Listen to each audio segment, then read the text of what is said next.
ఒకప్పుడు మన ఊర్లలో మనుషులుండేవారు. ఇప్పుడు కేవలం యంత్రాల్లా పరిగెత్తే బొమ్మలు మాత్రమే ఉన్నారు. కాని ఆ రద్దీలో ఒక చిన్న పిల్లాడు చింటూ ఆగాడు. తాతయ్య వణుకుతున్న చేయి పట్టుకుని రోడ్డు దాటించాడు. తాతయ్య చింటూకి తన దగ్గరున్న పాత 5 రూపాయల నాణెం ఇవ్వబోయాడు. చింటూ నవ్వి, "వద్దు తాతయ్య, మీ దగ్గర ఉంచుకోండి" అని వెళ్ళిపోయాడు. కాలం మారింది. ఆ పిల్లాడిప్పుడు ఒక పెద్దవాడయ్యాడు.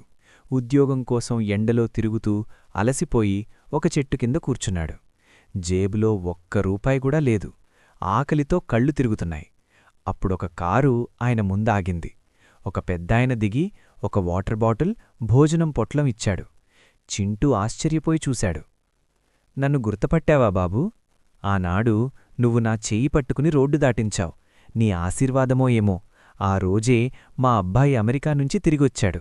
అప్పట్నుంచీ నేన్నీకోసం వెతుకుతూనే ఉన్నాను. ఆనాడు నువ్వా 5 రూపాయలు తీసుకోలేదు.